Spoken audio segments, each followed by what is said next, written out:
లోకరాజన సువార్త దేని యొక్క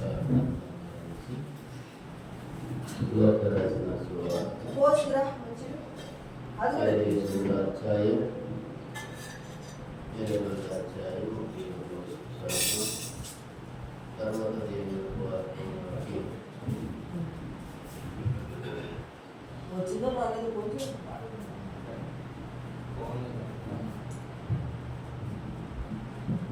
చూడండి దేని యొక్క వాక్యంలో చదువుకున్నాము. చాలా శ్రేష్టమైన సమయంలోకి వచ్చాము కాబట్టి పరిశుద్ధమైన గ్రంథాలు లేఖనాలు 22వ అధ్యాయం 32వ వచనంలో సీమోను ఇదిగో సాతాను మిమ్మల్ని పట్టి జన్నించుటకు అదే మిమ్మల్ని పట్టి గోధుమల వల్లే జన్నించుటకు మిమ్మల్ని కోరుకును గాని నీ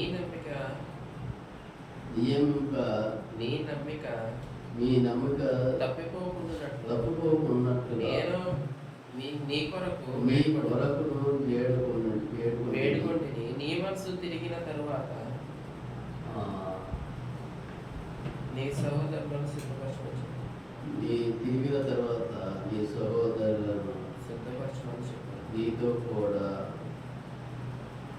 సిద్ధపరచుకోవడం చెప్పాను. అయితే అతడు ప్రభువా నీతో కూడా చెరలోనికి మరణమునకును వెళ్ళుటకు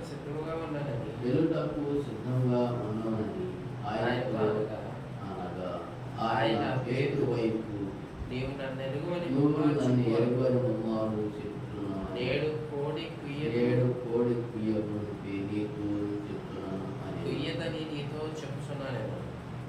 మరియు సార్ ఇంకో మాట దేవి యొక్క వాక్యం ఉందంటే 26వ వచనం కూడా చదువుతున్నాం. అదే అధ్యాయం మీరైతే అలాగన ఉండవు కాదు. మీలో గొప్పవాడు చిన్నవారి వలెను అధిపతి పరిచారకుని వలెను ఉండవలెను. గొప్పవాడు భోజనం బంతికి కూర్చుండవాడా పరిచయం చేయవాడా భక్తిని కూర్చుకుని వాడే కదా. అయినా నేను నీ మధ్య పరిచయం మీ మధ్యన పరిచయం చేయవలసి ఉన్నాను.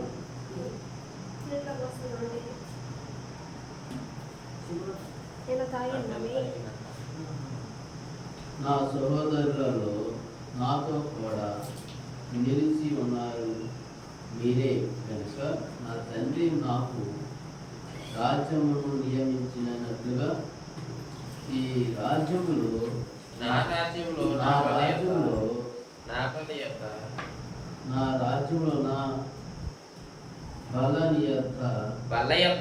బల్ల యొద్ద అన్నపానము సింహాసనము మీదట కూర్చుండి ఇశ్రాయేలు 12 గోత్రముల వారికి తీర్పు తీర్చుటకై నేనును మీకు ఈ రాజ్యమును నియమించి ఉన్నాను. అందుకోసమే దేని యొక్క వందనం లేకపోతే గ్రంథం మనకి లేఖనాలు చెప్తామని వాక్యవర్షన ప్రార్థన చేసుకొని వాక్యం ధ్యానించుకున్నాం. ఆకాశాన్ని పట్టుదల రక్షకుడా నిన్న నేడి అక్కడికుండా దయవాడని అన్నాడు. మీ రాజ్యము నాయన ఈ భూలోక రాజ్యం కాదు, ఇది పరలోక రాజ్యానికి సంబంధించింది. ఈ రాజ్యం ఏదైనట్టుగా పెద్దవాళ్ళకి చిన్నోడు దాసులుగా అయ్యేటట్టుగా ఎవడు తాను తగ్గించుకుంటాడు వారిని రాజ్యానిగా ఏర్పరిచేస్తానని చెప్పిన దేవుడు 12 గుమ్మాల మీద లేకపోతే 12 పట్టణాల మీద 12 గోత్రాల మీద తీర్చే రాజుగా అనుగ్రహించే దేవుడు. ప్రభు ఎవడు దీనిడే నా మాటిని ఎవరు వరుకును వారిని నేను దీవెక్కలని చెప్పిన దేవుడు. నేను వారి యందు నన్ను దృష్టిలో పెడతానని చెప్పిన దేవుడు. ఎవరు దేవుడుగా ఉండేవారు, ఎవరు దేవుత్వం కలిగి నివసిస్తున్నారు, వాళ్ళే నీ రాజ్యం మీద తెట్టుగా అనుగ్రహించమని పాదాలు చేస్తున్నారు.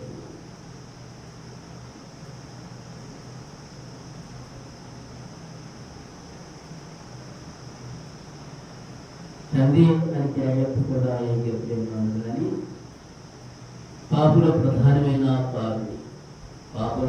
పాపుల పెరిగి పాప బీజంలో మనం వేరుబడి చేస్తా ఉంది. నీ సొంత ఎముక కంటే తెల్లగా మార్చిన దేవుడివి, దైవకుమారుడివి, భోజనుడివి, సర్వసృష్టికర్తవి, సర్వాధికారివి, సర్వలోకాన్ని జయించిన మా ఏకైక దేవుడు అన్నారు. నువ్వే మా రాజుగా, మా అధిపతిగా, సైన్యాధిపతిగా, జీవగల దేవుడుగా ఉంటాడు. నీ రాజ్యం తరతరాలే రాజ్యం అనుగ్రహించమని ప్రార్థిస్తున్నాం. భోజనం ఆయన సిద్ధం చేసిన దేవుడివి. అనేక మందిని ఆయన సామెతలు చెప్పేసి దూరం వెళ్ళిపోయి ఉన్నారు. నీ మాట విరిగి ఎవడు వరకు వాడి దృష్టి ఎందుకున్నా చెప్పిన దైవ కుమారుడివి, భోజనుడ, సర్వ సృష్టి సర్వాధికారివి, సర్వత్వం జయించిన మా యొక్క దేవాన్ని పొందనారు. నీ రాజ్యం తరతరాలే రాజ్యం అనుగ్రహించమని ప్రార్థిస్తున్నాను. యెహోవా నా మొర్రాలకించు, అతని శ్రమలన్నింటిలో చెడిపించదు, రక్షించదు, కాపాడని చెప్పిన దేవుడివి. మా ప్రార్థన ఆలకించేవాడా, సర్వ శరీర గడ్డిని పోలిండు, గడ్డి పువ్వు రాలను, ఆత్మ నీ దగ్గరికి ఒక రోజున చేరాలి. దైవ కుమారుడ, మాతో తేటగా సూటిగా నువ్వు మాట్లాడతా సహాయం చేయి. వెనుకలే హృదయాన్ని దయచి నిజమతనాన్ని పరిచయానికి అలాగే ఆటపాటకి స్థలంలో అధికారించి ప్రభు ఆడియో అంతవరకు అక్కడ చూపించు. మహిమ తెచ్చుకోవటానికి నీ ఘనత తెచ్చుకో, నీ నా ప్రభావ కీర్తులు నీ రాజ్యం తరతరా లేదట్టుగా అనుగ్రహించమని ప్రార్థిస్తున్నాం. మా ఆజ్ఞ కాదు, ఇది నీ ఆజ్ఞ ప్రకారం ఆజ్ఞ పెడుతున్నాం. భూమి మీద వేటిని బంధిస్తావో ఈ పరలోక రాజ్యంలో బంధించబడితే, భూమి మీద నువ్వు వేటి నింపుతావు ఈ పరలోక రాజ్యం ఇవ్వబడుతుందని వాగ్దానం చేసిన దేవుడివి. మత్తయి రాసిన సువార్తలో 18 మాట్లాడిన దైవ కుమారుడివి, భోజనుడివి, సర్వసృష్టికర్తవి, సర్వాధికారివి, సర్వలోకాన్ని జయించిన మా ఏకైక దేవానికి వందనాలు. ఈ వాక్యానికి నీరు కట్టి పలుకు చేయి. కారమాట పలకుండా పెదాలు కాపెట్టు. ఆకాశం నుంచి నాయన యెషయా పెదాలు కాల్చినట్లుగా అగ్ని దించిన పెదాన్ని కాల్తా సహాయం. పెద్ద పెదాలను చెడిపించి నీ పవిత్రమైన వాక్యాన్ని మాకు ప్రసాదించమని, ఆడియో అంతవరకుండా చూపించమని, మేలుకరంగా దీవుకరంగా ఆశీర్వాదంగా అనుగ్రహించమని మా కొడుకు గాని యేసు శ్రేష్ఠమైన నామములో ప్రార్థన చూపించి కొనియాడేటుకున్నాం తండ్రి. ఆమె ప్రభువైన యేసుక్రీస్తు నామములో మీ అందరికీ వందనాలు చెల్లిస్తున్నాం. దేవుని యొక్క గ్రంథంలో నుంచి సాతాను మిమ్మల్ని ఎక్కడ కనిపెట్టకుండా చూసుకోవడానికి యెహోవా దేవుడు లేక యేసుక్రీస్తు వారు ప్రభు వారు చెప్పిన లేఖనాలు కాబట్టి ఈ గ్రంథంలో నుంచి మనకి పరిశుద్ధమైన గ్రంథాలు లేఖనాలు మనకి తేటగా సెలవిస్తా ఉన్నాయి. నువ్వు అబద్ధం ఆడుతున్నావు అని దేవుని యొక్క గ్రంథంలో మనకి లేఖనాలు రాయబడి ఉన్నాయి కాబట్టి అబద్ధం వాడి పెద్దలు పెంపునాలు నాటిలో దేవుడు తండ్రి దేవుడు ఒక రోజున పూజ ఇవ్వబడినన్ని లేఖనాలు మనకి సెలవిస్తా ఉన్నాయి. అబద్ధం ఆడరాదు, దొంగతనం చేయలేదు, దొంగలు దొరకదు, పరలోక రాజ్యం అని దేవుని యొక్క గ్రంథంలో మనకి లేఖనాలు స్పష్టంగా రాయబడి చెప్పి ఉంటాయి కాబట్టి తండ్రి దేవుని యొక్క వాక్యం మనకి లేఖనాలు తేటగా సెలవిస్తా ఉన్నాయి. ఏమని సెలవెత్తాయి అంటే చూడండి, 31 వస్తువులు అన్నాడు. సీమోను ఇదిగో సాతాను మిమ్ములను బట్టి గోధుమల వలన జల్లించినట్లుగా గోధుమ వలె జల్లించుటకు మిమ్మల్ని కోరుకున్నాడు గాని మీ నమ్మిక తప్పుకోకుండాట్లుగా నేను మీ కొరకు నేను వేడుకొని ఉన్నాను. నీ మనసు తిరిగిన తర్వాత నీ మనసు తిరిగిన తర్వాత నీ సహోదరులను ఆకర్షించమని చెప్పాను. మీ సహోదరులందరినీ మీ మనసులన్నీ దేవుడి వైపు కేంద్రానికి ఆకర్షించుకోవాలి. సాతాను మిమ్మల్ని పట్టి భ్రమలోకి తీసుకెళ్ళకేమే దేని యొక్క రాజ్యము నిరంతరం ఉండే రాజ్య పరిపాలనలోకి మిమ్మల్ని తీసుకెళ్తాకి తన యొక్క దేవుని యొక్క వాక్యం మనకి తేటగా లేఖనాలు సెలవెత్తవండి. ఎవరి లేఖనాలు సెలవెత్తనాయి అంటే 26 వస్తువులు కూడా దేవుని యొక్క వాక్యం ఏమన్నా ఉంది. మీరైతే అలాగా ఉండకండి. మీలో గొప్ప ఆయన ఉన్న ఆయన చిన్నవారికి మీరు గొప్పలుగా ఉంటే గనక చిన్న పిల్ల మనసు కలిగిన వారుగాను అధిపతిగా ఉన్నవాడు పరిచారికుడిగా చేయాలని మీకు కోరుకుంటున్నాను. దేని యొక్క నిర్ణయం ఇది. ఒక పెద్ద అధికారి తండ్రి పాదాల దగ్గరికి వచ్చి దేని యొక్క చర్చలోకి వచ్చి ఒక కలెక్టర్ అధికారిగా ఉన్న ఆయన వచ్చి, ప్రభువా నేను గనుడుగా అవ్వాలి, నేను గొప్పగా అవ్వాలి అంటే నేను ఏం చేయాలి అన్నాను. ఏం చేయాలంటే దేని యొక్క వాక్యం తండ్రి యేసుక్రీస్తు వారు ప్రభు వారు చెప్పాడు. ఇదిగో ఆ చర్చి కాడ ఉండాలి, చెప్పులన్నీ క్రమబద్ధంతో పెట్టు అన్నాడు. క్రమబద్ధంతో పెట్టు అని పెట్టి నేను ఎంత గొప్ప అధికారిగా ఉన్నాను, దేవుడు నాకు ఇదేంటి అని అనుకోలేను. అనుకోకుండా దేవుడు నన్ను పరిచయాలు చేయమన్నాడు అని చెప్పి ఆ పరిచయాలు చేతంటే దేవుడు ఆయన అందరూ ఆయన చూసి ఆశ్చర్యపోయాడు. ఈయనంత గొప్పవాడు, ఇలాగ ఎందుకు తగ్గించుకున్నాడు అన్నాడు.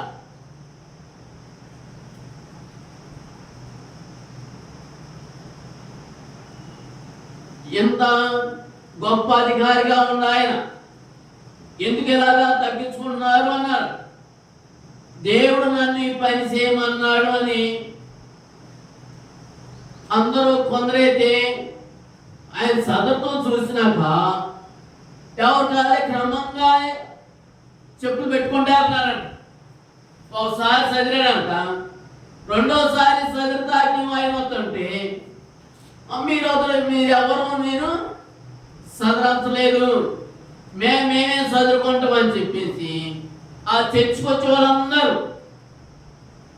ఆ క్రమబద్ధతను చూసి, ఆ భక్తి విధానం చూసి, ఆ భయం చూసి వాళ్ళందరూ ఏం చేసుకున్నారంటే క్రమం లేక ఒకసారి చెప్పి బట్టి ఆ క్రమం తప్పకుండా చేస్తా ఉన్నారు. అప్పుడు దేవుడు ఆయన్ని అంచులంచులుగా దీవించుకుంటాడు. అందుకోసమే దేవుని యొక్క వాక్యం ఏమంటుందంటే, చూడండి, మీరు గొప్పవారు ఉన్నవారు చిన్నవారి ఎడల, చూడండి దేవుని యొక్క వాక్యం ఏమంటుందంటే, మీరు గొప్పవాడుగా ఎంచబడిన వాడెవరు, వాళ్ళు విభేదము వారిలో పుట్టగా ఆయన నేను గొప్పడుగా ఉంటాను అని 12 మంది అక్కడ శిష్యులు ఉన్నారు. 12 మంది శిష్యులు ఉంటే ఎవరికాడే నేను గొప్పడుగా ఉండాలి, నేను వాళ్ళందరికీ అధిపతిగా ఉండాలి అని ఎవరి కాళ్ళే గొప్పగా చెప్పుకున్నారు. ఎవరి కాళ్ళే గొప్పగా చెప్పుకుంటుంటే అప్పుడు దేవుడు అన్నాడు, మీలో ఎవడైనా గొప్పవాడుగా ఉంటే వారుగానే పుట్టగా ఆయన వారితో ఎట్లా అన్నాడు. అర్థమవుతుందా? అన్యజనులు రాజులు ప్రభుత్వం వారి చేస్తారు కాబట్టి వారి మీద అధికారం చేయవారు వారి మీద అధికారం చేసేవారు ఉపకారులను పడుదురు. ఉపకారులని ఏమంటారు అని చూడండి. దేవుని యొక్క వాక్యం ఏమంటుందంటే మీలో గొప్పగా ఉన్నవారు మేము అధికారిగా ఉండాలి అనుకున్నవారు పరిచారికుడిగా ఉండాలని చెప్పాడు. ఏమని చెప్పాడు దేవుడు?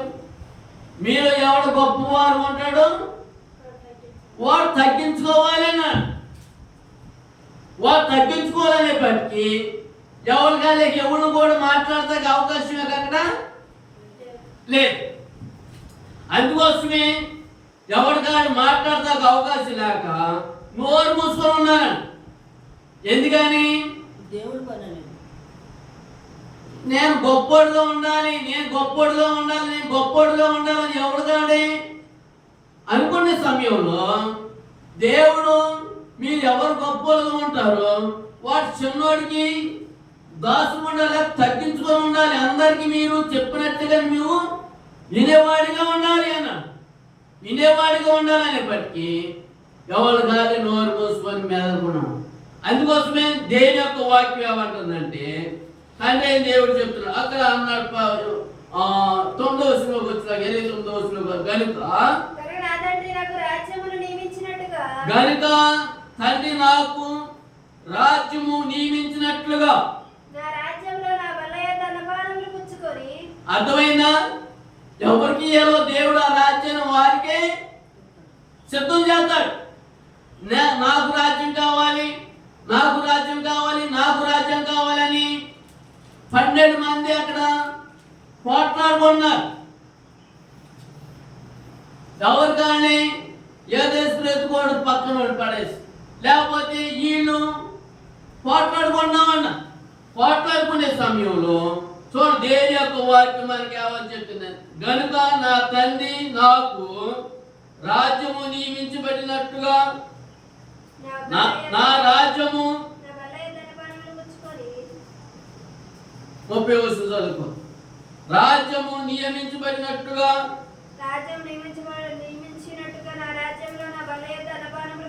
నా బల్ల యొద్ద అన్నపానం పుచ్చుకొని సింహాసనం మీద కూర్చుండి ఇశ్రాయేలు మీద 12 గోత్రాల మీద తీర్పు తీర్చేవారుగా ఉంటాం. ఎన్ని గోత్రాలు? 12 గోత్రాలు. ఎన్నో గోత్రాలు కాదు, 12 గోత్రాల మీద నువ్వు తీర్పు తీర్చగా ఉంటావని దేని యొక్క నిర్ణయం. 12 గోత్రాల మీద తీర్పు తీర్చేవాడుగా ఉండేటట్టుగా దేవుడు మనల్ని నియమించాడు. కాబట్టి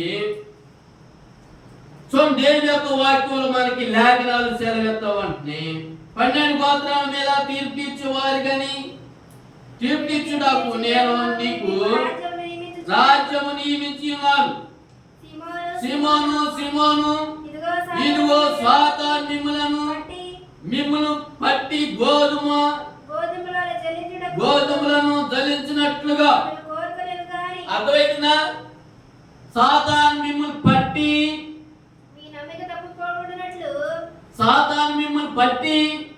మీ నమ్మిక పోకున్నట్లుగా. మీకు ఎందుకు పైవాక్యం చూపించానంటే మీకు అర్థమవుతాడు. సాతాను ప్రతి మనుషుడికి పట్టి ఉండదు. సీమోను ఓకను బొంగుతున్నావు కాబట్టి నన్ను ఎరగవని ముమ్మారు చెప్తా. ఎవరు చెప్పాడు? నువ్వు నన్ను ఎరగవని నేను ముమ్మారు నువ్వు చెప్తావు. ప్రభువా నేను నీతో సానా సత్తా కానీ నేను అబద్ధవాడిని ఆడని చెప్పి ఎందుకు ఆడని చెప్తున్నాడు? వీరికి ఏం పట్టింది అంటే ఏం పట్టింది? దెయ్యం పట్టింది. దెయ్యం పట్టినోడు వాడు ఏం చేస్తాడు వాడు తెలియదు. మీకు దెయ్యం పట్టుకోకుండా ఉండాలని తండ్రి దేవుడు ఈయన పాదాలు పట్టుకొని ఈయన కూడా యేసుక్రీస్తు వారు ప్రభు వారు శిష్యుడే. యేసుక్రీస్తు వారు ప్రభు వారు అంటే ఎమ్మడించిన వాడే. యేసుక్రీస్తు వారి ప్రభుతో తిరిగిన వాడే, ఆ జల సమూహం నుండి ఆకర్షించిన వాడే, చనిపోతా కన్నా ఇష్టపడిన వాడే. కానీ వాడికి ప్రాణం భయం వచ్చేవాడు. ఎవరికి? పేతురికి, సీమోనికి. పేతురు కలిగిన సీమోను కలిగిన పేతురికి, సీమోను ఇదిగో సాతాను మిమ్మల్ని బట్టి గోధుమలో జల్లించినట్లుగా మిమ్మల్ని కోరుకోను గాని మిమ్మల్ని తీసుకెళ్లి సాతాను మిమ్మల్ని అగ్ని గుణంలో వేయకుండా కాపాడతాకి, మిమ్మల్ని నేను కాపాడతాకి మీ దగ్గరికి నేను వచ్చి ఉన్నానని చెప్పి ఎవరు చెప్పారు? యేసుక్రీస్తు వారు ప్రభు వారు ఖచ్చితంగా మాట రాయబడి లేఖనంలో ఉంది. ఎందుకు రాయబడి లేఖనాలు ఉందంటే, నీ రాజ్యము తరతరాలే రాజ్యం లేకుండా 12 గుమ్మాల మీద పట్టణం తీర్చే రారాజుగా ఉండేటట్టు దేవుడు నిన్ను అనుగ్రహిస్తాడు. ఎప్పుడు నీకు అనుగ్రహిస్తాడు? సాతాను నిన్ను పట్టుకొని ఉండవు, దెయ్యం నిన్ను పీడికొని ఉండవు. అబద్ధం నువ్వు ఆడితే కనుక అప్పుడే దేవుడు వచ్చి నీకు బొద్దుగైపోడు.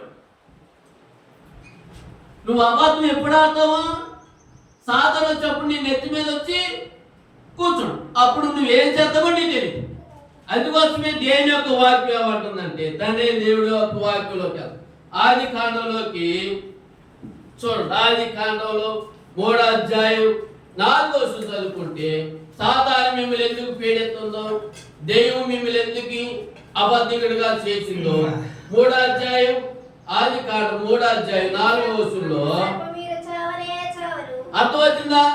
సాతాను ఎప్పుడు మిమ్మల్ని పట్టింది, సాతాను మిమ్మల్ని ఎప్పుడు చంపిద్ది అంటే, మీరు సావరా అని చెప్పిన. ఏమని చెప్పింది? మీరు సావరు. దేవుడు కార్యాలే వేరు, దెయ్యం కార్యాలు వేరు. మీరు సావరని చెప్పింది. ఎవరి మాట అంటాం? మా సప్తమా సావా? నువ్వు ఎన్ని సంవత్సరాలు ఉన్నా కానీ, నువ్వు ఎన్నేళ్ళు ఉన్నా కానీ ఒకడు అనుకున్నాను, నేను సావను, నేను దేవుణ్ణి అన్నాను. నేను సావను దేవుణ్ణి అని చెప్పుకున్న వాడు కూడా చెప్పండి చచ్చిపోవాల్సిందే. భూలోకంలో మనిషిగా పుట్టిన ప్రతి మానవుడు, యేసుక్రీస్తు వారి ప్రభు వారు ఒకడు తప్ప ప్రతి మానవుడు చనిపోవాల్సిందే. చనిపోలేదని ఎంత దాచిపెట్టినా కానీ ఏదో రోజు నువ్వు చనిపోవాల్సిందే. కానీ దేని యొక్క వాక్యం ఏమంటుందంటే, ఆది కాండంలో 3వ అధ్యాయం 4వ వచనంలో నువ్వు సావు అని చెప్పి ఏమని చెప్పింది? ఆది కాండం 3వ అధ్యాయం అలా దెయ్యం ఏమంటుందంటే, అసలు మీ సావనే సావరు.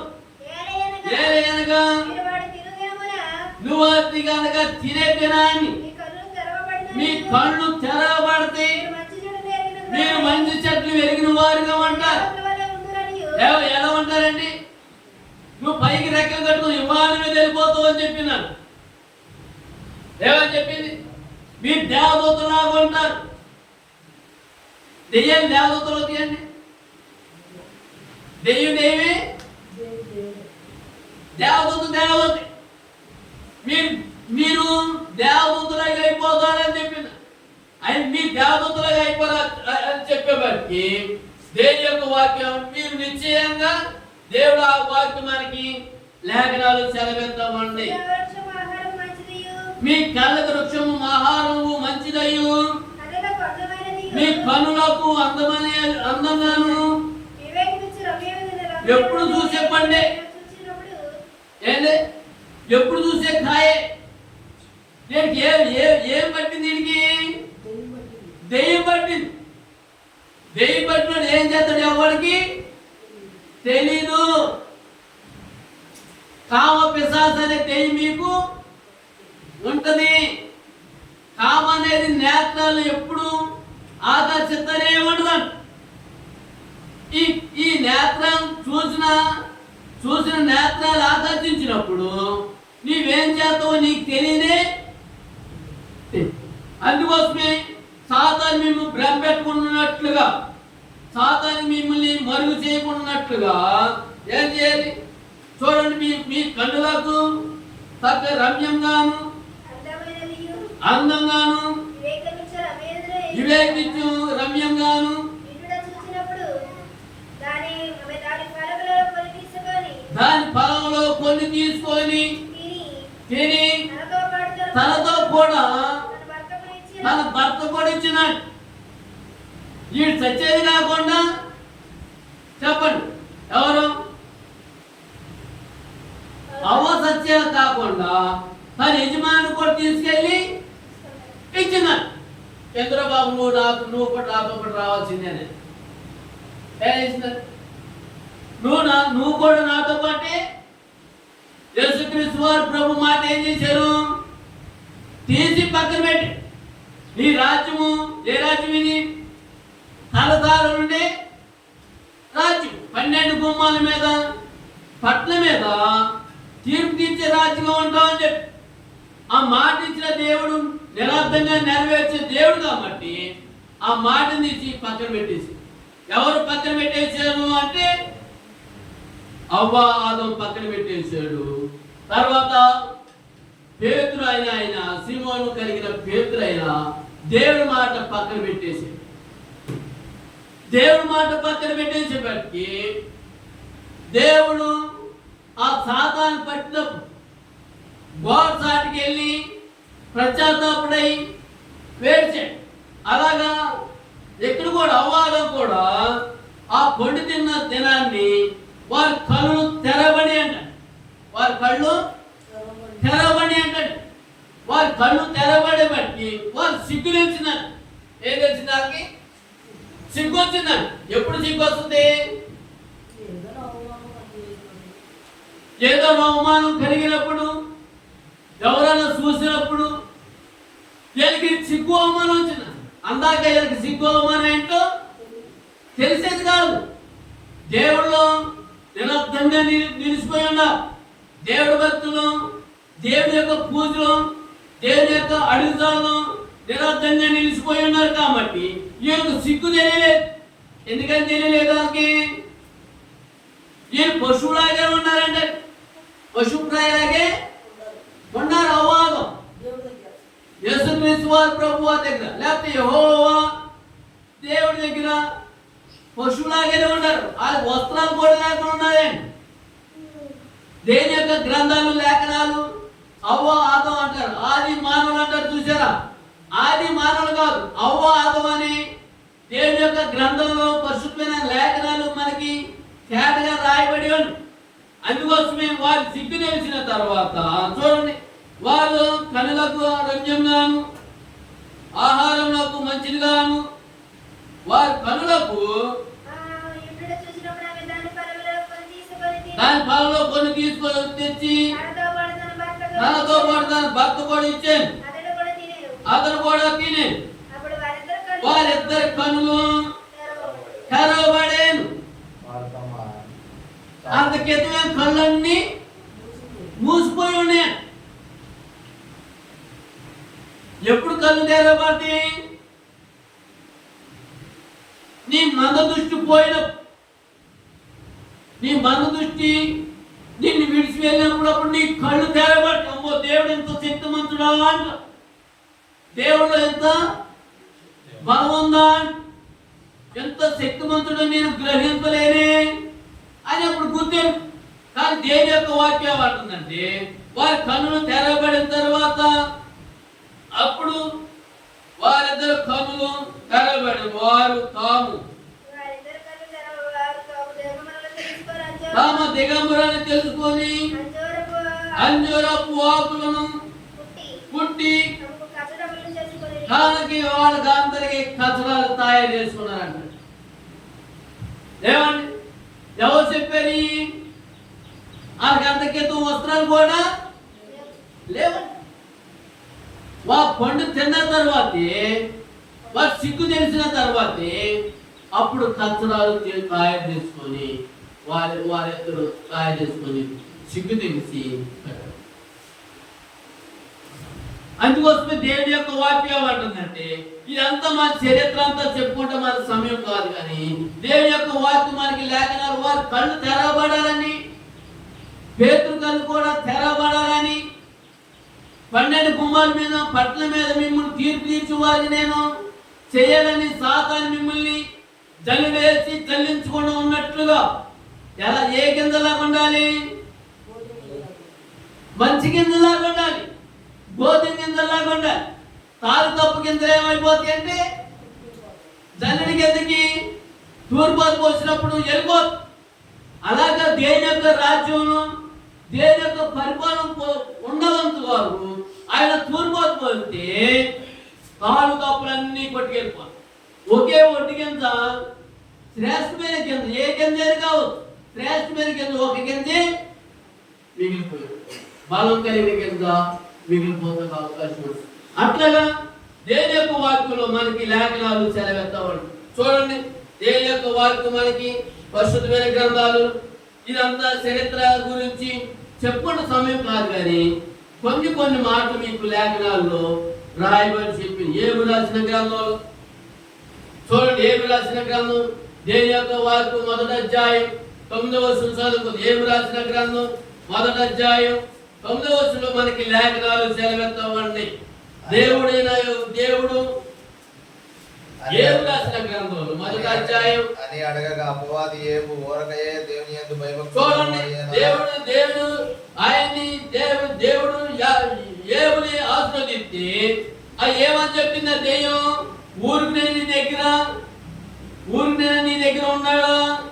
నువ్వు ఆయన్ని ఆశీర్వదిస్తే తప్ప ఎవరిని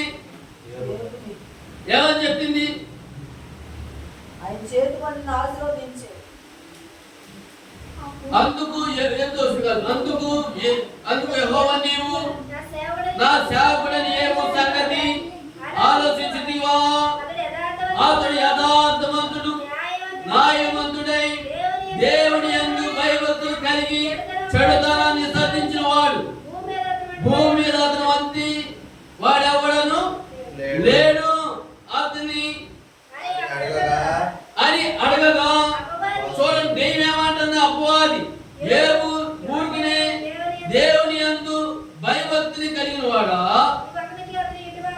నువ్వు అతని కలిగిన ఇంటి వారందరికి ఏమండి అతనికి కలిగిన సమస్తము చుట్టూ కంచి వేసి తీవు కదా. ఆయన ఏ పని చెప్పినా గాని అతని చేతి పని అంతా నువ్వు దీవిస్తున్నావు కదా. అతని ఆస్తి దేశంలో బహుగా విస్తరించింది. అతని ఆస్తి ఎప్పుడు చూడ ఆస్తి అది దేశంలో బహుగా విస్తరించింది. దేశంలో బహుగా ఆయన ఆస్తి విస్తరించనేమో అని అంటాడు. ఇప్పుడు ఆస్తి కాదని తాత ముత్తాతల నుంచి ఆయన ఆస్తి విస్తరించనేమో అన్నాడు. ఎప్పుడు చూడ ఆస్తి అది నీ అందు ఊరికి దేవుడు దీవించలే. ఎవరు దీవించాడు? దేవుడు దీవించాడు.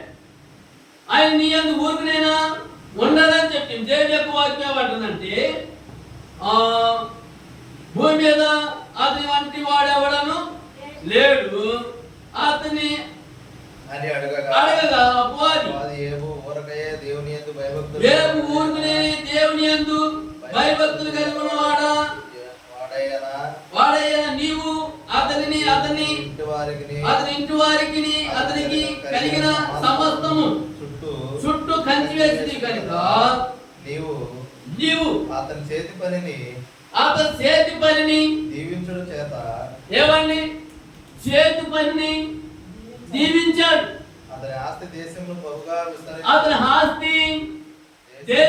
బహుగా ఎక్కడ చూసిన ఆస్తి విస్తరించబడిపోతుందంట. ఆయన నీవు ఇప్పుడు నీ చేయి చాపి అతన్ని కలిగిన సమస్తమును నెత్తిన ఎడల ఏమంటుంది దెయ్యం? నువ్వు చేయి చాచి ఆయన కలిగిన సమస్తాన్ని నువ్వు మొత్తితే గనక ముఖము ఎదుటనే దూషించి నిన్ను విడిచిపో. అది ఆస్తి ఉన్న విడిచిపెట్టు దేవుడు నమ్ముకున్నవాడు ఆస్తి లేకపోయినా కానీ దేవుడిని విడిచిపెట్టు. నువ్వు సమస్తం కనుక అది ఆస్తిని కనుక నువ్వు మొత్తునే కనుక మొత్తం ఆయన నిర్మూలన అయిపోతుంది. ఎంత ఆస్తి ఉంది ఆయనకి? పూజ చేసి ముందు చూడ మొదట వచ్చేది మీకు తేడాగా కాబట్టి పూజ చేసి ముందు ఏ పని ఒక్క మనుషుడు ఉండేది.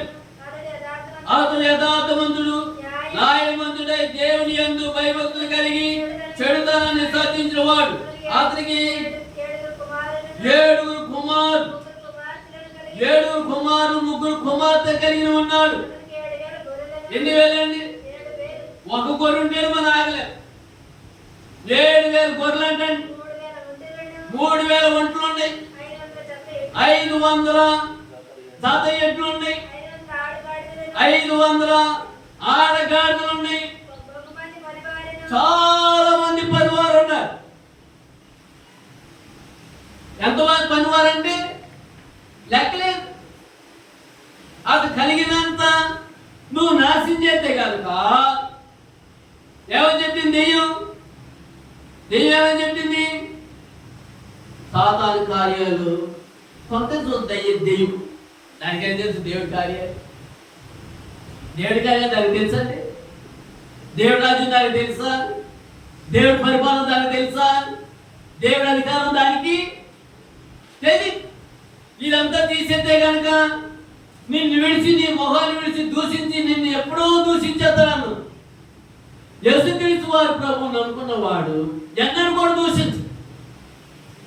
యేసుక్రీస్తు వారి ప్రభువుని ఎంబడించిన ఎంత శ్రమ వచ్చినా, ఎన్ని కష్టాలు వచ్చినా, ఎంత బాధ వచ్చినా కానీ, ఆహారం లేకపోయినా కానీ, అలా నశించిపోయినా కానీ నేను నిత్య రాజ్యానికి వారసుడు.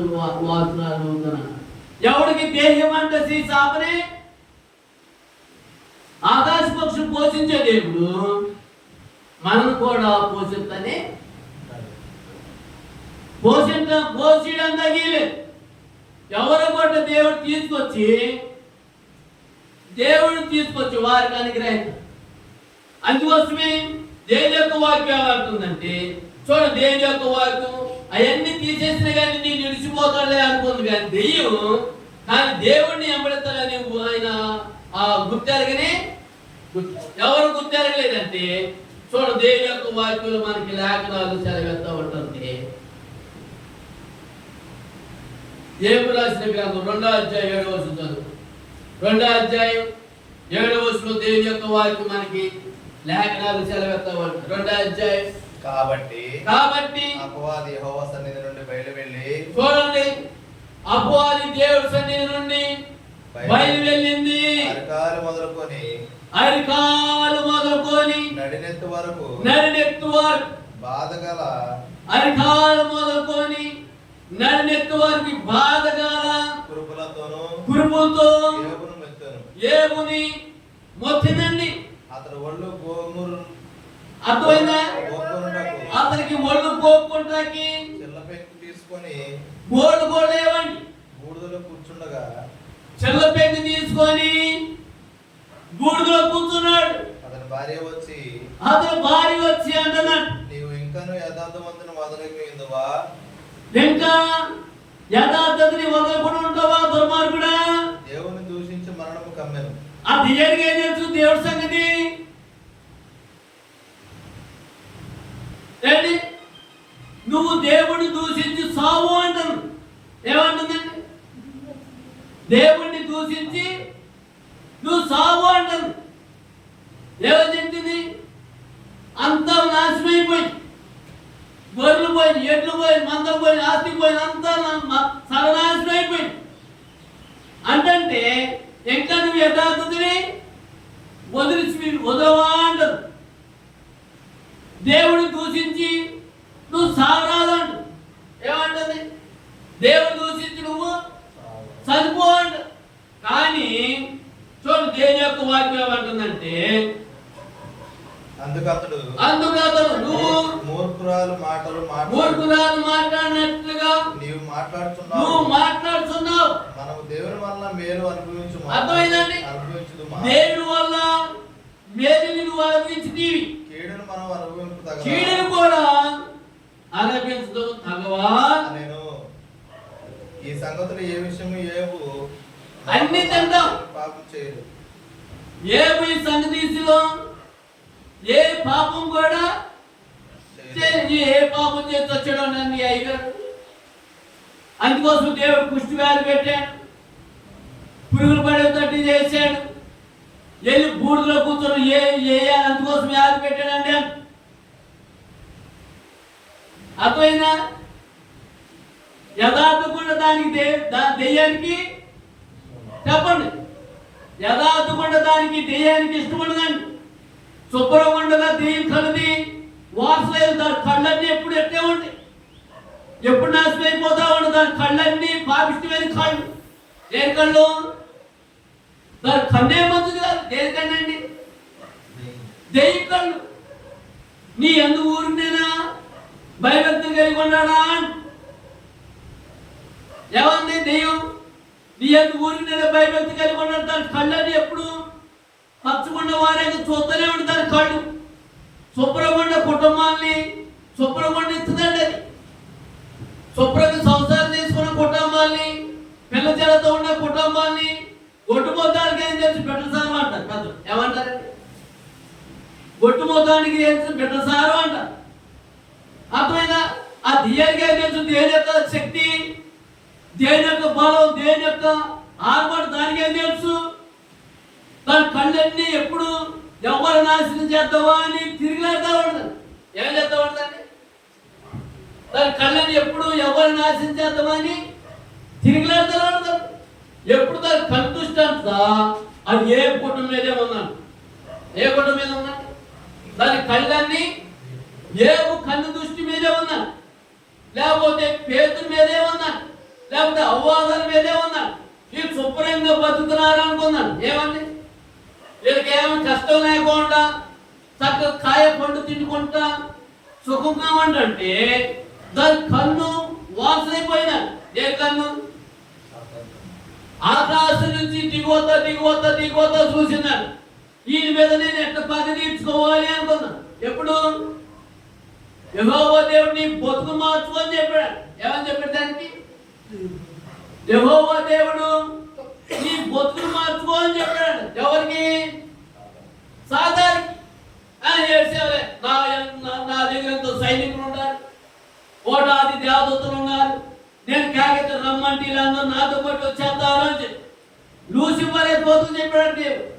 అమ్మాయి నీ బతుకు మార్చుకో లూసిఫరు అన్నాడు. నీ బతుకును మార్చుకో లూసిఫరు అని చెప్పాడు. అని చెప్తుంటే అదేమనుకుందంటే నేను నా బతుకును మార్చుకోను అన్నా. అంటే 2 సార్లు చెప్పిన తర్వాత తన బతుకును మార్చుకోలేదు. నీ సంగతి ఎట్టుందని లాగితన్నాడు. ఎవరిని? సాతాన్ని లాగితనే బట్టి ఆకాశం నుంచి వత్త వత్త వత్త వత్త ఉండగా ఎలాగ నేను పగ తీర్చుకోవాలా అని చూస్తున్నాను. నేను ఎలాగ పగ తీర్చుకోవాలని చూస్తా ఉన్నప్పుడు అప్పుడు అవ్వాదం కాబట్టారంట. దాన్ని ఎవరు కాబట్టారు?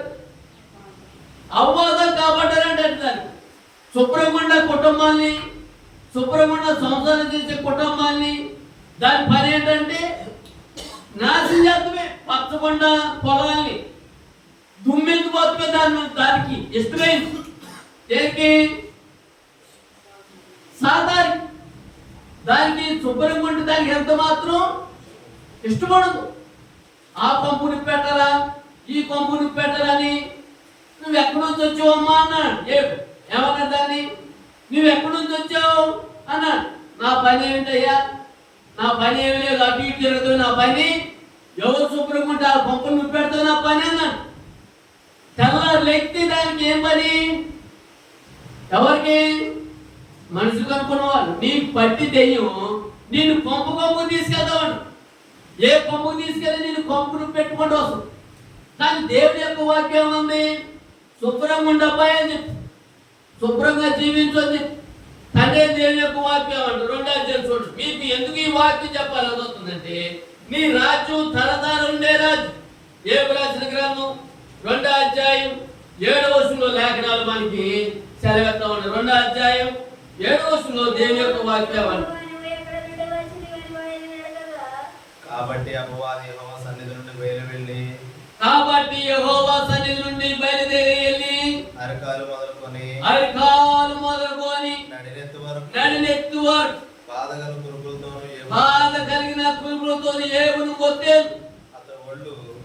అతని ఒళ్ళు గోగుటకి చెల్ల పెంకు తీసుకొని బూర్దులో కూర్చుని ఉండగా భార్య వచ్చి మాట్లాడుతున్నాడు. ఏమని? ఇంకా నువ్వు యథార్థతని వదలవా? యేసుక్రీస్తు వారి ప్రభు అని తల్లితో ఉంటావా? దేవుని దూషించి నువ్వు సావరాదు అంటారు. నాకు పని ఏంటి? దేనికి దేని పని ఏంటంటే చంపి అగ్గిలో వేసుకోవాలని ఉద్దేశం. దేవుడి రాజ్యానికి తీసుకెళ్తా అది ఎంత మాత్రం కూడా ఇష్టపడదు. అది ఎంతవరకు నాశించేతమే తప్ప దేవుడి రాజ్యానికి కడతానికి ఎంత మాత్రం కూడా దానికి ఉండదని దేవుని యొక్క లేఖనాలు మనకి సెలవిస్తా ఉంటున్నాయి. ఆ తర్వాత 9వ వచనంలోకి వచ్చినాక దేవుని యొక్క వాక్యం ఏమంటుందంటే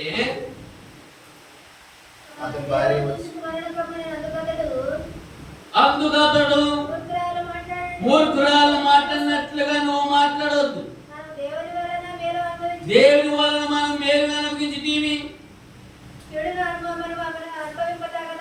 కీడు కూడా మనం అనుభవింప తగదా అని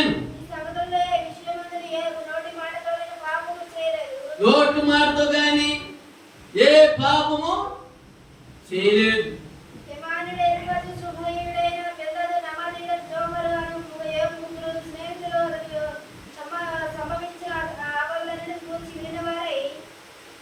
ఏబు స్నేహితులు వచ్చారు. ఏబు స్నేహితులు వచ్చి అతనిలో కలిసి దుఃఖిస్తాకి ఏడుతాకి సంసిద్ధంగా ఉన్నాడు. ముగ్గురు వచ్చారండి.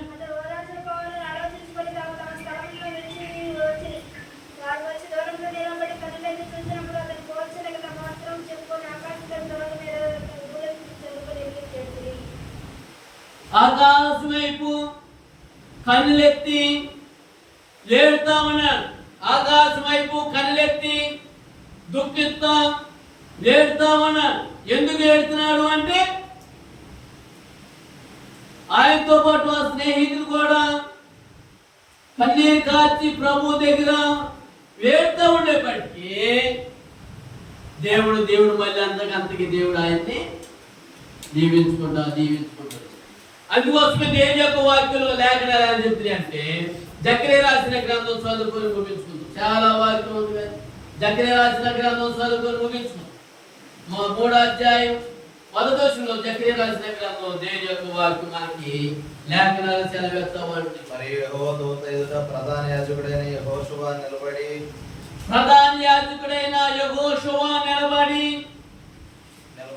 సాతాను ఫిర్యాదు అతని కుడిపార్శ్వమున నిలబెట్టయు నిలబడి ఉంది. అతడు నాకు కనపరిచెను. నాకు తేటగా దేవుడు నాకు కనబరిచెను. సాతాను యెహోవా నిన్ను గద్దించును. దేవుడే నిన్ను పాతాళములోకి తొక్కును గాక అని చెప్పాడు. యెరూషలేమును కోరుకున్న యెహోవా నిన్ను గద్దించును.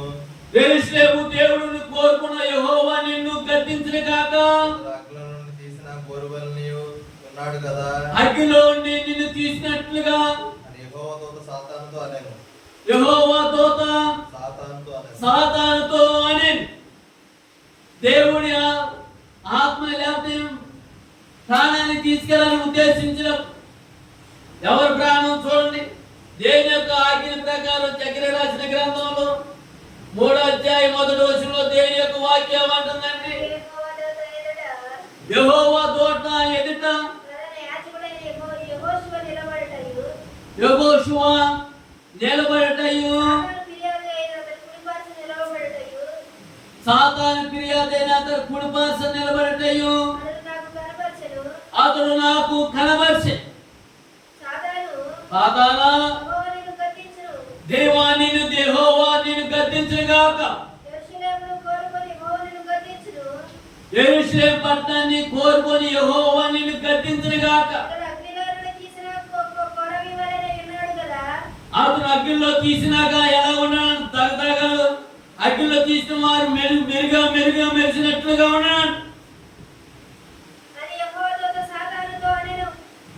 యెహోవా సాతానుతో అని యెహోషువ బలిన వస్త్రములు ధరించిన వాడై యెహోవా బలిన వస్త్రాలు ధరించుకున్న వాడిగా ఉండి యోధా సమూహంలో నిలబడి ఉండగా యోధా సమూహంలో నిలబడి ఉండగా దూత దగ్గర నిలిచిన వారిని దూత దగ్గర నిల్చున్న వారిని పిలిచి పిలిచి ఇతని మన మైల బట్టలు తీసివేయని ఆజ్ఞాపించి ఏ బట్టలు తీసేయాలి? మైల బట్టలు మైలు బట్టలు తీసేయని ఆజ్ఞాపించి నేను మీ దోషులు పరిగణించి వస్త్రమైన వస్త్రంతో నేను అర్థమైందండి? అలంకరించాను. ఏ వస్త్రం ధరించుకొని? వస్త్రం పసస్త్రైన వస్త్రాన్ని ధరించుకొని ఉండాలి.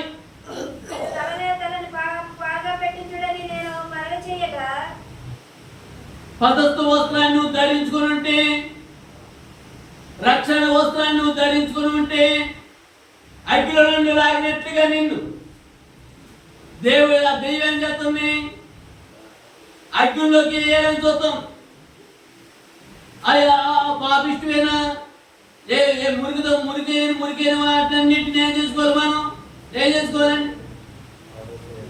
వాటన్నిటిని విడిచిపెట్టేసుకోవాలి. ప్రభు దగ్గర విడిచిపెట్టుకుంటే అప్పుడు దేవుడు నిన్ను గోధుమ గింజలు ధరించినట్లుగా నిన్ను అగ్నిలో నుంచి బయటకు లాగినట్లుగా చక్కని వస్త్రాన్ని నేను ధరించుకొని చేస్తాకి. చూడండి, మత్తయి రాసిన సువార్తలో 4వ అధ్యాయం చదువుకుంటున్నాం. 4వ అధ్యాయం మొదటి వచనంలో చూసుకుంటున్నాం. మత్తయి రాసిన సువార్త నేను యొక్క వాక్యం గ్రంథాలు లేఖనాలు చెప్తాను కాబట్టి అప్పుడు యేసు మత్తయి రాసిన సువార్త 4వ అధ్యాయం మొదటి వచనం. అప్పుడు యేసు అప్పుడు యేసు అపవాది చేత శోధింపబడుటకు అపవాది చేత శోధించబడతాకి ఆత్మ వలన అరణ్యంలోకి కొనిపోబడే. అర్థమైందండి?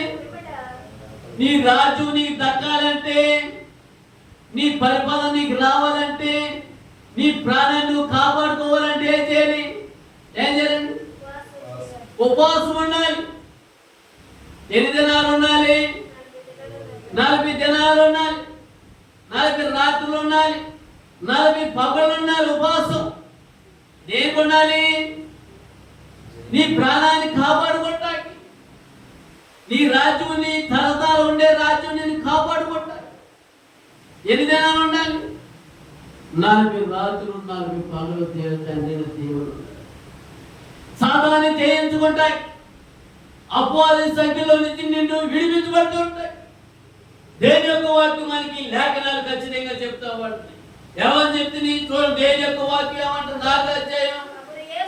అప్పుడు యేసు అపవాది చేత శోధించబడటానికి ఆత్మ వలన అరణ్యంలోకి కొనిపోబడే. 40 దినాలు, 40 రాత్రులు అరణ్యంలోకి వెళ్ళిపోయిన ఆహారం లేకుండా ఉన్నాడు యేసుక్రీస్తు వారు ప్రభు. ఉపవాసం చేయడం అంటే ఏమంటారు? గ్యాస్ వచ్చింది కానీ, షుగర్ వచ్చింది కానీ, పాపులు వచ్చింది కానీ అంట, పుట్టుకుని చచ్చిపోతామండి అంట. నువ్వు సావు, ఉపవాసం ఉంటే నువ్వు సావు. సాకుండా దేవుడు నిన్ను సజీవంగా నిన్ను బతికిస్తాడు. ఉపవాసాలు, ఆహారం తినకుండా ఉండాలి.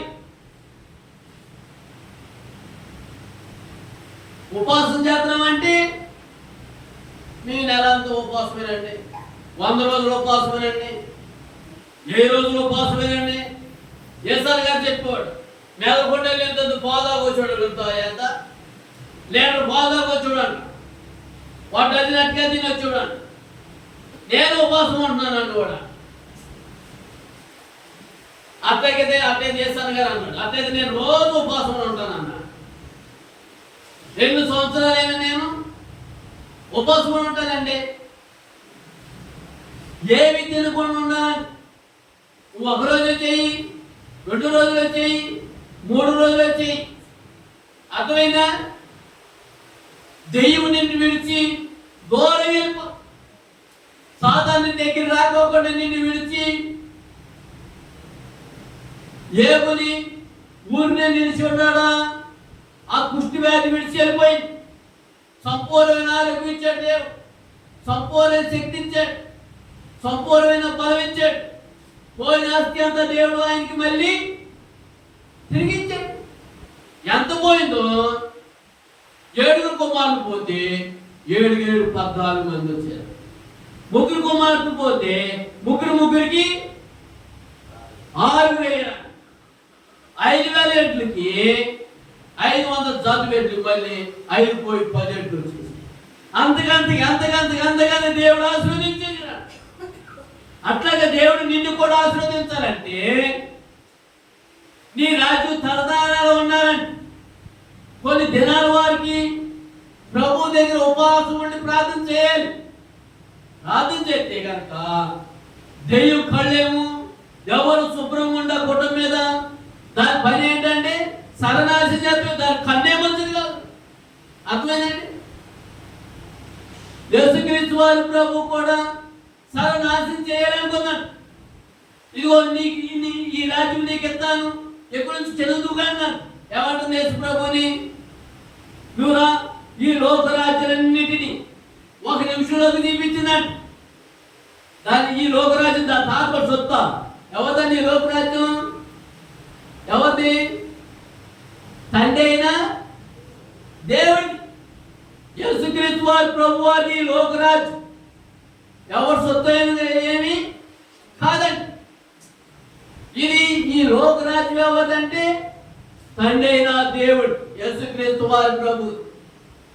ఈ రాజ్యం చూడండి, దేవుని యొక్క రాజ్యం అక్కడ ఏమనుంది? మధ్య రాజ్య చోత్రం 4వ అధ్యాయం 1వ వచనంలో ఏమని చెప్పింది?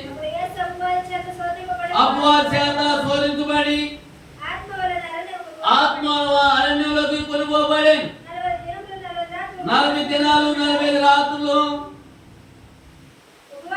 ఉపవాసం ఉండే. ఆయన ఆకలి కొనగా దేవుడు చెంతదా ఆకలి కొనగా సోదకుడు ఆయన యొద్దకు వచ్చి, నువ్వు దేవుని కుమారుడైతే ఈ రాళ్ళ రొట్టెలో ఉన్నట్లుగా ఆగ్రహించమన్నాను. అందుకు ఆయన మనుషుల రొట్టు మన మాత్రమే కాదు కానీ దేవుని నోట నుండి వచ్చు ప్రతి మాటను, అర్థమైందా? దెయ్యం మాటలు కాకండి, దెయ్యం పెట్టి గొప్ప అమ్మ బొక్క కాకండి. ఉపవాసం ఉంటే సావు, అది పెట్టకపోతే నువ్వు సావు. రండమ్మ రండి, మీకు అన్నదానం చేస్తాను, కన్యాదానం చేస్తాను, రక్తదానం చేస్తాను, యేసువాసం తగిలిస్తారు. అప్పుడు నీకు తగులు సరిపో. ఏ దానం? అన్నదానం, రక్తదానం అంట. అన్నిటికంటే ఏ దానం ముక్కు? అన్నదానం ముక్కు అండి బాబు. అన్ని దానాల కన్నా అన్నదానం ప్రాముఖ్యమైందండి. అన్నం నేను పరలోక రాజ్యానికి, చెప్పండి, అన్నం నేను పరలోక రాజ్యానికి తీసుకెళ్ళదు కానీ దేవుని నోటి నుండి ప్రతి మాట జీవం. ఏమని చెప్పింది? సోదకుడు వచ్చి ఆయన వద్దకు వచ్చి, నీవు దేవుని కుమారుడు అయితే ఏంటి, నువ్వు పలానా కుమార్తె అని చెప్పు. ఆ దేవు వచ్చి, నువ్వు ఆ అబ్బాయి నిజమేనా?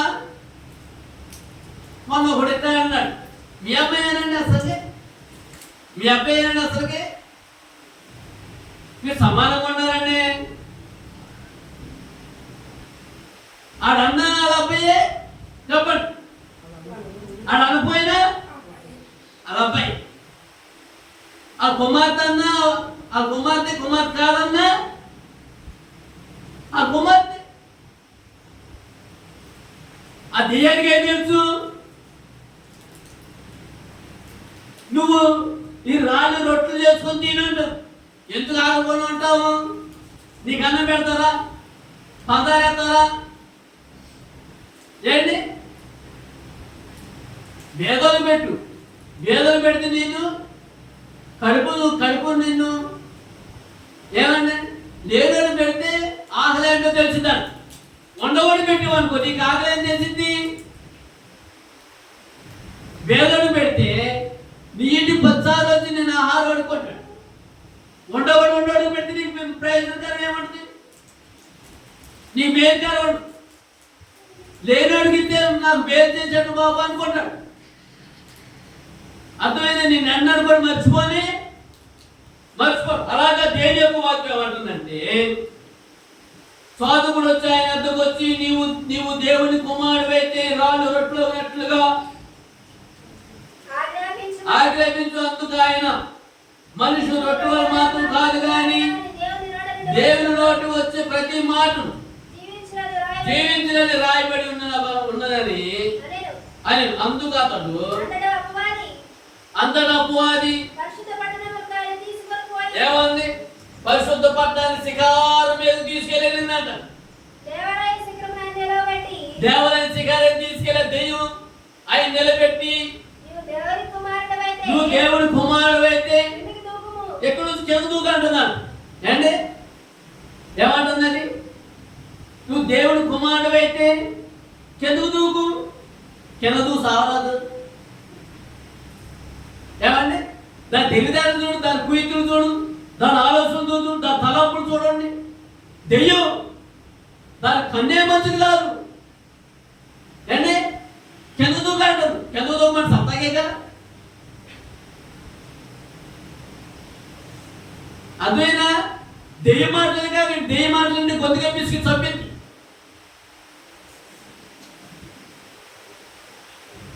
కాపాడుతూ మీకు తెలుసా దెయ్యం? ఇప్పుడు చూసారా? మేమేందుకు చూసుకోవాలండి అయ్యారు అంటారా? అది కాబట్టి ఏలేదు మాల్పడదు. అందుకోసమే దేని యొక్క వాక్యం ఏమంటుందంటే, నువ్వు కింద దూకి రాళ్ళు రొట్టెలో ఉన్నట్లుగా లేకపోతే ఏమని ఈ రాజ్యం అంతా నీకు ఎత్తనన్నా. ఏమన్నా అక్కడ? ఏమని చెప్పింది? దేవాలయ శిఖరాల మీద దేవాలయ శిఖరాల మీద నిలబెట్టి నువ్వు దేవుని కుమారుడు అయితే కిందకు దూకు. నిన్ను కూర్చి రాయబడిన ప్రకారం నీ పాదాలకు ఎప్పుడైనాను ఏమని చెప్పింది అక్కడ? నీ రాతికి తగకున్నట్లుగా, నీ పాదాలు ఎప్పుడు రాతికి తగకున్నట్లుగా వారు నిన్ను తమ చేతుల మీద ఎత్తుకొట్టుకున్నారు. చూసివా దాన్ని తెలివితేటలు? దెయ్యాన్ని మహా తెలివితేటలు బాబు. ఏమని చెప్పింది? ఆయన నిన్ను కూర్చి నీవు కింద పడిపోతుంటే నిన్ను పట్టుకుంటారు కదా, నీ పాదాలకు రాయి తగలకుండా ఉంటుంది కదా, నువ్వు దేవుడు కుమారుడు అని చెప్తున్నావు కదా, నువ్వు భక్తుడు అని చెప్తున్నావు కదా, నిన్ను ఇప్పుడు దూగాను ఒక ఆయన. సార్ ఇద్దరు కలిసి దూదరాయా అని నేనే దూతనే ఉన్నాడు. మరి ఇద్దరు కలిసి వెళ్ళాలంటే దాని తెలివితేటలు, దాని కుయుక్తులు అర్థమైందండి. అందుకోసమే దాని జోలికి మనం వెళ్ళకూడదు. దాని మాట మనం విననే ఎన్నావా నిశ్చయంగా సప్తం. ఎవరి మాట వినాలి? యేసుక్రీస్తు వారి ప్రభు మాట వినాలి. దేవుడి మాట వినాలి. దేవుడి మాట ఇంటే కనుక మీకు మేలు జరిగింది. శనివారం చదువుకుందామా? యోహాను రాసిన సువార్తలో 13వ అధ్యాయం 2వ వచనం చదువుకుందాం. యోహాను రాసిన సువార్త 13వ అధ్యాయం 2వ వచనం చదువుకుంటూ మీరు చేసుకోండి.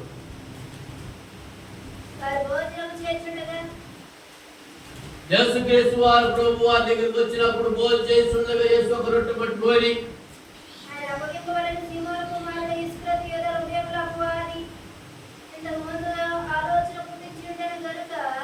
అర్థమైందా? మీ చెడు ఆలోచనలన్నీ తీసివేసేసుకోండి. మీ చెడు తలంపులన్నీ తీసేసుకోండి. వారు భోజనం చేసి ఉండగా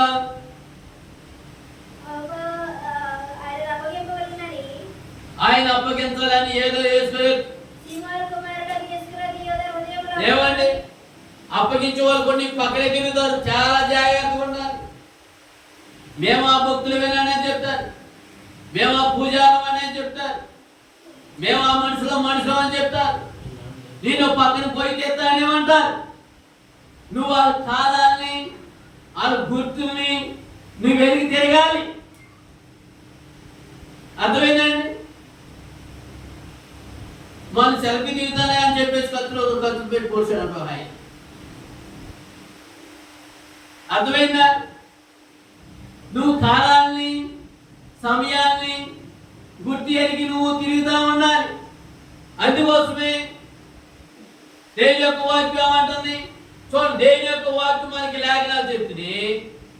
వారు భోజనం చేస్తుండగా యేసు ఒక ఆయన వచ్చాడు. సిమోను కుమారుడు యేసు ఏమొచ్చింది ఆయన హృదయంలోకి? దెయ్యం వచ్చింది.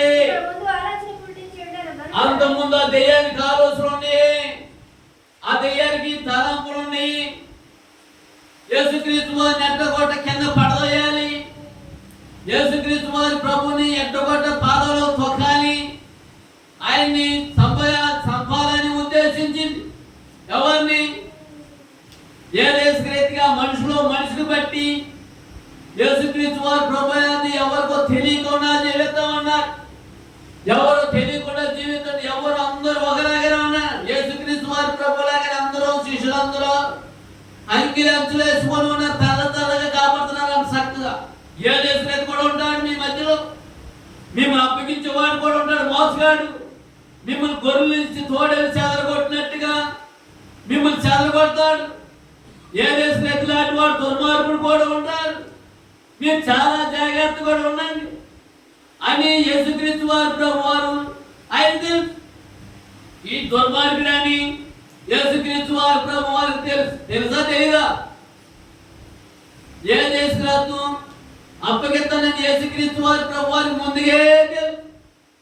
ఎందుకని ఆయనకి ముందుగా తెలుసు అంటే మన హృదయంలో ఉన్న ఎన్ని హృదయ తలంపులను యేసుక్రీస్తు వారి ప్రభు వారి కృతి ఎరిగి ఉన్నాడండి. లేఖనాన్ని తలంపు పుట్టమునిపే నీ ఆలోచన నేను ఎరిగి ఉన్నాను, నీ మనసుకు రామునిపే నేను గుర్తి ఎరిగి ఉన్నానని కీర్తనకారులు దేవాది దేవుడు లేఖనాలు మనకి సెలవిస్తూ ఉన్నాయి. అర్థమైంది? అలాగా యేసుక్రీస్తు వారి ప్రభు వారు కూడా ఇలాగ చెప్పాడు. ఏదో యేసుక్రీస్తు వారి ప్రభువుని అప్పగిస్తానని యేసుక్రీస్తు వారి ప్రభువుని అప్పగిస్తానని యేసుక్రీస్తు వారికి తెలుసా కానీ అయినా కానీ అంత దుర్మార్గుడి కానీ అయినా కానీ దేవుడు ఆయన సీమెత్తనే వచ్చాడు. సంపదాన్ని కూడా తెలుసు. అయినా కానీ యేసుక్రీస్తు వారి ప్రభు వారు నా తండ్రి సిద్ధ ప్రకారం ఇలా నెరవేరాలని నోరు మూసుకొని ఉన్నాడు. ఇలా లేఖనాలు ఇలా నెరవేర్తి అని లేఖనాలు మనకి రాయబడి చెప్పినాయి. కాబట్టి చూడండి, యోహాను రాసిన సువార్తలో 13వ అధ్యాయం 2వ వచనంలో ఏమని చెప్తుందంటే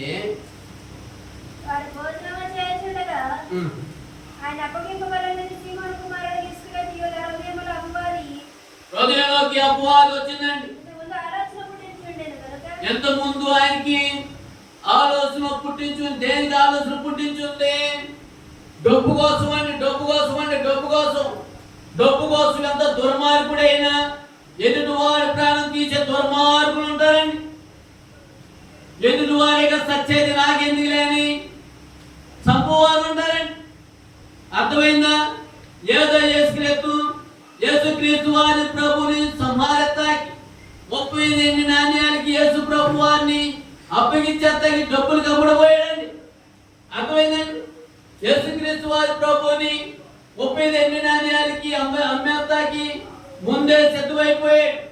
ఆయా డబ్బులు నాకెందుకు అని చెప్పేసి తీసుకున్న తర్వాత ఆ నీతి మందు నేను సంపదం ఎందుకు అని చెప్పేసి తీసుకెళ్ళ మళ్ళీ ఆ అధికారికి ఆ డబ్బు ఇచ్చేసాడు. ఆ డబ్బు ఇచ్చేస్తంటే ఆ అధికారులు ఏమన్నా నాకెందుకు బాబు ఈ పాప మాకెందుకు, నువ్వే నీ పాపతో నువ్వే ఒడిగట్టుకోపోవని మళ్ళీ ఆ మూట ఆయనకే పడేసాడు. ఆయనకు పడేస్తే ఈయనేం చేశాడు? ఏ చేసుకోలేదు వాళ్ళ గదిలోకి వెళ్ళి నీతి మందును అప్పగించానని ఆయన కానీ ఉరేసుకొని వచ్చాడు.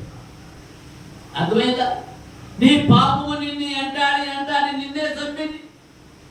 ఎదుటి వారికి ఎవరికి కీడు చేయకాదు, ఎదుటి వారికి మేల్చే దేవుడు నిన్ను దీవిస్తాడు, దేవుడు నిన్ను ఆశీర్వదిస్తాడు, దేవుడు నిన్ను అభివృద్ధి చేస్తాడు. ఆకాశాన్ని శిఖరానికి అందేటట్టుగా ఏబుని దీవించినట్టుగా దేవుడు నిన్ను దీవిస్తాడు.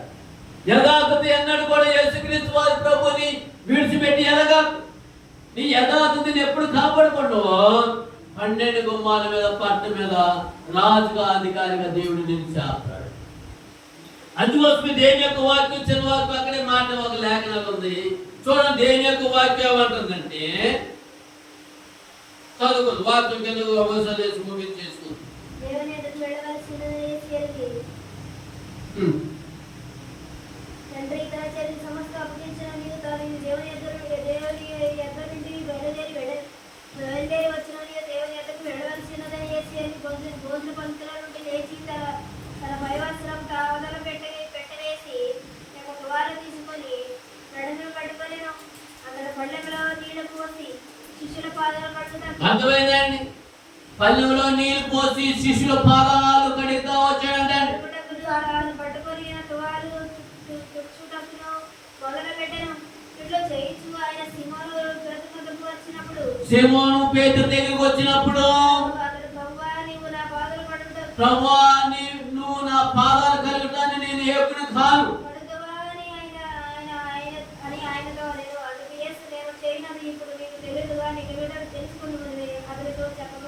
అర్థమైందా? నేను చేసేది నీకు ఇప్పుడు తెలియదు, కానీ నీకు ముందు ముందు చేసేది నీకు తెలుస్తుంది.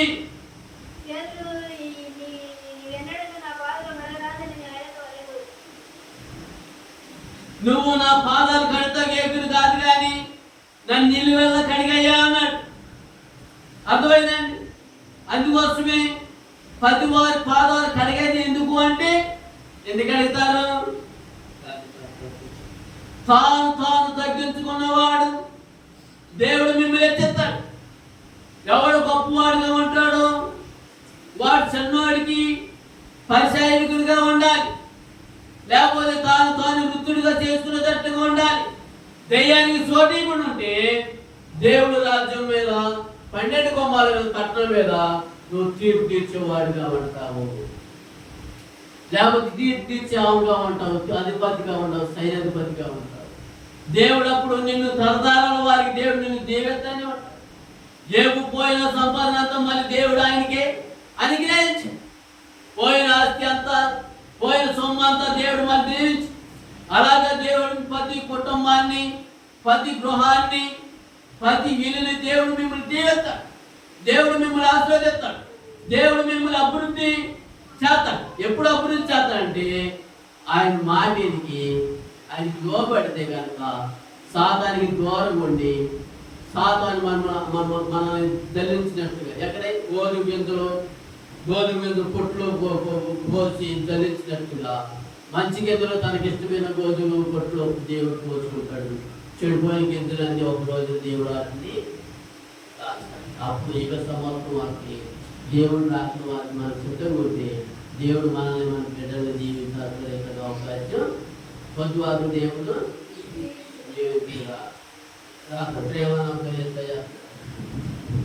జవాబుపతి మాట నీ ఘనమైన పాదాలకి నీ శ్రేష్టమైన నామానికి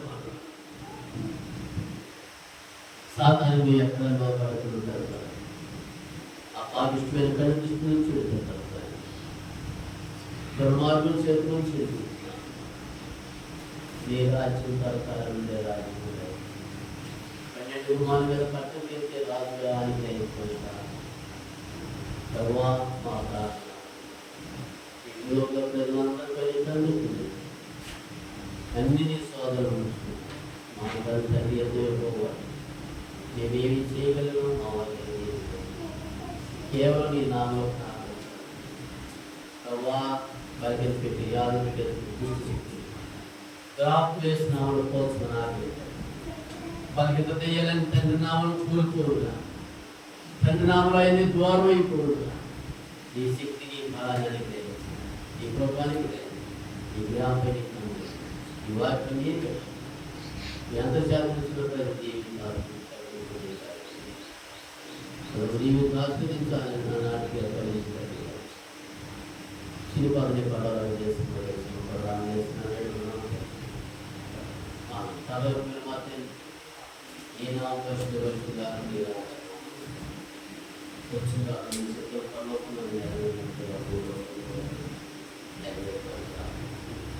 నేపు కావాల్సిన అన్ని ఆహారం ఆయన మొక్కలు చూపించినట్టుగా ఎదురు చోరులోకి జాగ్రత్తలు ఎందుకంటే రాజ్యము బలము శక్తి మహిమ నిరంతరం రాదు.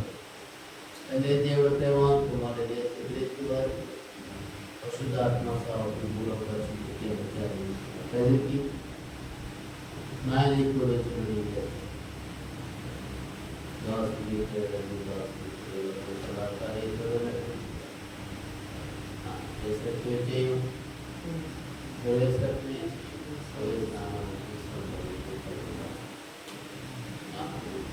అందరికీ